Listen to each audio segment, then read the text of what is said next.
In January 2015, a group of New Zealand film students were recording outside their school at Auckland's Parnell railway station. The footage you're seeing now was recorded by a student named Chris Muir for a few minutes. Chris and his friends were messing around and having fun as they filmed. But when the group spotted a man and a woman wearing creepy white masks, hiding in the tall grass next to the station and staring ominously at the camera. Holy asterisk, asterisk, asterisk, asterisk. It now just next to me. Whoa, what the asterisk, asterisk, asterisk, asterisk, which one is? As it was later revealed, Chris and his buddies first thought that the masked people were probably pranksters from the school trying to creep them out, which is why they can be heard laughing throughout the footage. However, the students later confessed that it was more so nervous laughter and that they were actually pretty terrified during the encounter. Disturbingly, looking at the footage, they noticed that the couple appeared to be armed. In some of the clips, it looks like one of them is holding a pistol. Oh, asterisk, asterisk, asterisk, asterisk. Where's the other one? Where's the other one? I don't see him. As soon as the suspects got a little too close for comfort, the group ran back to the main road, after which they reportedly saw a police chopper approaching the area of the incident. It's not entirely clear who called the cops that day, but based on my research, this wasn't the first time the couple had harassed the public with their creepy masks and weapons. Earlier that week, they had terrorized a woman at Auckland's Domain Park, but left before the police were able to arrest them. When the cops arrived at the train station, Chris and his friends gave them the report, after which the Auckland Police Department uploaded a Facebook post where they urged the suspects to come forward and warned civilians to stay far away from the masked couple if they saw them. They also cautioned that if they saw someone carrying what appeared to be a weapon, they had no way of knowing if the weapon was real or fake, and would be forced to approach the situation as if it were real. Shortly after that, the suspects reportedly came forward to talk to the cops. Throughout the investigation, the authorities didn't release a whole lot of information to the public about who these people were, whether their weapons were real, or what their intentions were. But one thing we know for sure is that this wasn't just an innocent prank. In fact, when a lot of people online started accusing the students of staging a prank just to get attention, a spokesperson from the school came forward to clarify that the masked suspects had nothing to do with the institute. According to an article from Vice, a police spokesperson later confirmed that the weapons were fake, but I wasn't able to find any official confirmation of this. And to this day, not a lot of people know who the suspects were or why they were terrorizing the public for no reason. Whatever the case, it is a good thing Chris and his friends were able to get away before things took a turn for the worse. Near the base of Mount Fuji in Japan lies a forest that is known among the locals as the Sea of Trees. Interestingly, the entire forest grew out of a 30 square kilometer patch of hardened lava that was laid down by the last major eruption of Mount Fuji. A little more disturbingly though, over the years, the Sea of Trees has become known as a place where people go to take their own lives. And if you venture far enough into the forest, it's not uncommon at all to find a body. Near the entrance of the forest, a sign written in Japanese reads, "Quietly think once more about your parents, siblings, and children. Please don't suffer alone, and first reach out." In July 2017, urban explorer and YouTuber Burbix ventured into the forest to see what he'd find, walking his viewers through his entire journey into the Sea of Trees. But even though the video starts out tame enough, just a few minutes into his exploration, the uploader comes across an abandoned bike, and that's when things get a little disturbing. I'm only a few meters away from the road right now, but have already found an abandoned bike. It's actually a pretty nice bike. Let's take a look at it. I don't think it's been here a long time. What do we got in here? And it's a packet for a knife. I think I've just found some kind of note in a bag. It says 12/11. I can't quite make out. I think this is somebody's name, just here. And ... I'm not sure what this means. On top of the bike, Burbix finds an empty piece of packaging for a kitchen knife, and a few minutes later he comes across a note written on a plastic bag. The note translates to 12/11 verified, Fuji-Yoshida police station verified, meaning it's likely evidence of someone who abandoned their stuff to take their own life in the forest, confirmed by the local police station. It's incredibly haunting to think how many lives have been lost in that forest over the years, and even more disturbing to think that any random passerby could easily find a body while exploring the terrain.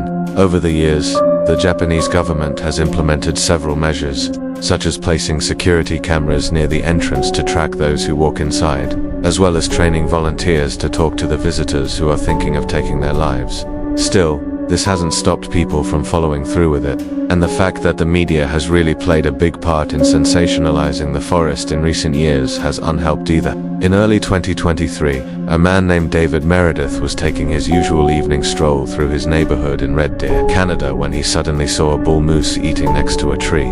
Hoping to catch a better glimpse, he hid behind a tree to watch, and that's when the moose turned around and started charging at him. To understand how incredibly dangerous this is, keep in mind that an adult male moose can run faster than 35 miles per hour, which is almost twice as fast as the max speed for the average human male.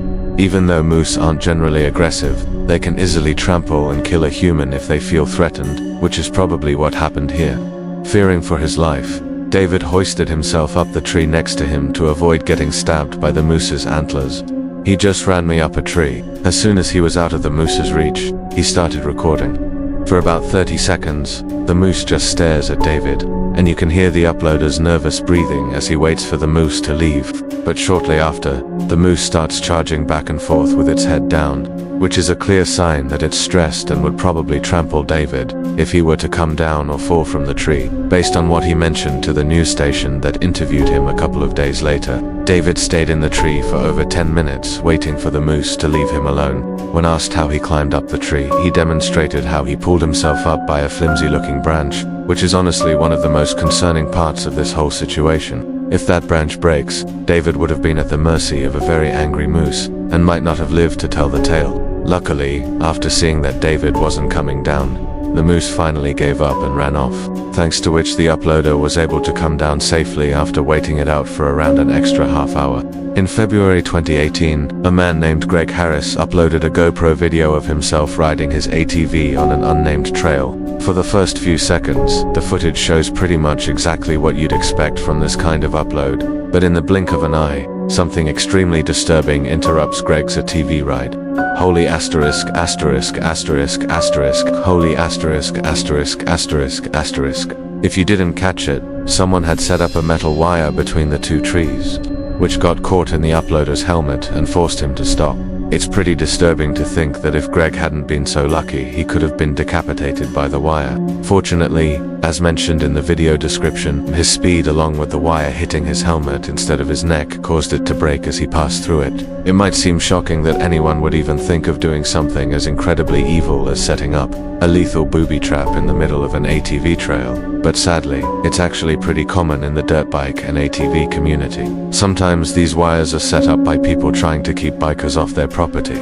Others are set up by psychos who get irritated by the noise and decide to use violence to fix the issue. And the rest are set up by people who are just messed up in the head and want to bring harm to others for no reason. In this case, it's impossible to tell who was responsible for setting up the trap. This is just one of those videos where, if the wire was set up just slightly lower, the accident could have easily been fatal. Luckily, he was able to walk away with minimal injuries, and he used his video as a way to warn others to watch out for these kinds of traps, especially when riding through trees. Back in the summer of 2014, a man named Chris was biking in the mountains near Fernie, British Columbia, when he suddenly noticed what appeared to be an animal approaching him in the tall grass. Immediately, he realized it was a mountain lion, and that's when he started recording. I don't know if you can see it, but there's a mountain lion. He's crouching in the grass. He's actually coming towards me. At first, it's kind of hard to see where exactly the animal is, but as Chris walks towards the trail, you can see it emerging from the grass. Coming closer, is a mountain lion, and he's stalking me. Hey, Mr. Mountain Lion, how are you doing? Nice to see you, nice to see you. I am much bigger than you. Stay back. Stay there. Even though mountain lion sightings are rare, they have been known to attack people in certain situations. And let's just say, if you see one stalking you in the tall grass, slowly approaching as it stares you down, you can be pretty certain that you're in danger. About 2 minutes into the footage, the lion starts walking a little faster, and Chris does the one thing you never do with a mountain lion by turning his back and starting to run. Fortunately, after a few moments of tension, the mountain lion turns around and disappears into the trees. Being in a position like that has to be downright terrifying, especially when you consider that the only reason the lion did UNT attack was because it did UNT want to, and had it felt more threatened, it easily could have done some serious damage. Thankfully, it was just a close call and Chris was able to walk away from the terrifying encounter unharmed. In March 2019, a 5-year-old girl from Fair Lawn, New Jersey, was playing with her friends near a creek in a wooded area behind their home right off Route 208. This was an area the family knew very well, as they had been living there for 13 years, and the girl's father, Dave Carota, and his wife felt completely safe letting their kid play in the woods behind their house. But at some point during that particular afternoon, the girl came across a pile of clothing in the woods, after which she immediately ran back to tell her dad what she had found. Strangely, the clothes appeared to have been cut off a person's body, and there were suspicious red stains all over the tattered, shredded outfit. After confirming the bundle consisted only of women's clothing, Dave called the Bergen County Sheriff's Office and reported the incident, feeling like it was just too out of the ordinary for a random pile of cut-up clothes to appear near the entrance of the woods so close to his home. Even though this was the first time their daughter saw the clothes, it appeared they had been in the woods for several months, which explains some of the excessive wear and tear, but not the suspicious cuts and stains all over the outfit. Immediately, Fair Lawn police started asking the public if they could identify the clothes, hoping that it was just a prank rather than something more sinister. Unfortunately, nobody came forward, and until the clothes can be linked to some sort of crime or to a victim, they can't be accepted for testing by the police department. To this day, the cops from the Fair Lawn Police Department haven't been able to match the clothing to anyone in particular, and at this point, all we can do is hope that whoever those clothes belong to did not come to the harrowing fate that the dark reddish stains imply.